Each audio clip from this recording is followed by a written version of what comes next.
How you doing, man? Let's talk for a minute. Have you guys ever heard of the Holy Grail, the cup that they took from the Messiah's Last Supper? Many people don't know about the Holy Grail, but I'm going to put you up on game, man.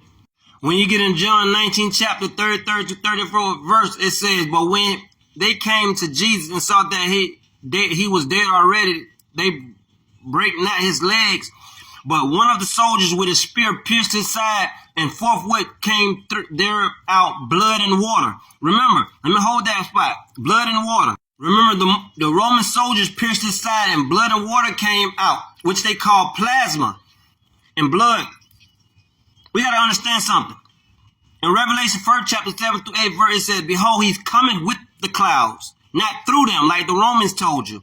And every eye shall see him, and they also which pierced him, and all the kindred of the earth shall well because of him, meaning mourning. Remember, over there in Jerusalem today, the fictitious Israelites, they got their own Messiah. So we're too busy watching through the clouds, not knowing if he's coming back in flesh. Many people don't understand that concept because they're not thinking deep enough. Remember, the Messiah came in flesh the first time, and he was crucified by Pontius Pilate, a governor of Rome, which democracy, which is the demon system over in America that we're up under.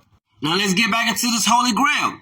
John 19. And after that, Joseph of Arimathea became a disciple of Jesus, but secretly for fear of the Jews brought Pilate that he might take away the body of Jesus. And Pilate gave him leave, and he came therefore and took the body of Jesus.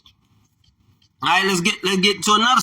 Remember I asked you about the Holy Grail? Many people don't even think about. Jay-Z album cover was called the Holy Grail. See, people like to say the Messiah didn't exist, but the Holy Grail, the cup, which they call the Judas chalice, it exists. Christian tradition, the vessel that Jesus used at the Last Supper to serve wine was symbolic. Remember, the Holy Grail was on the table that they took. They loved to paint image of Caucasian individuals in the place of the Messiah. Now, the Holy Grail, what was it for? Other than just drinking wine, that he turned water into wine when he broke up with the 12 disciples. They say that hold a lot of mystical power. Remember I was telling you about Joseph of Arimathea? Okay, and then it passed into the hand of Joseph of Arimathea, who used it to collect Jesus' blood at the crucifixion. Afterward, Joseph of Arimathea brought the Grail to the Romans, to the Britain for some reason, where centuries later it became the object of quest among King Arthur's Knights of Templar.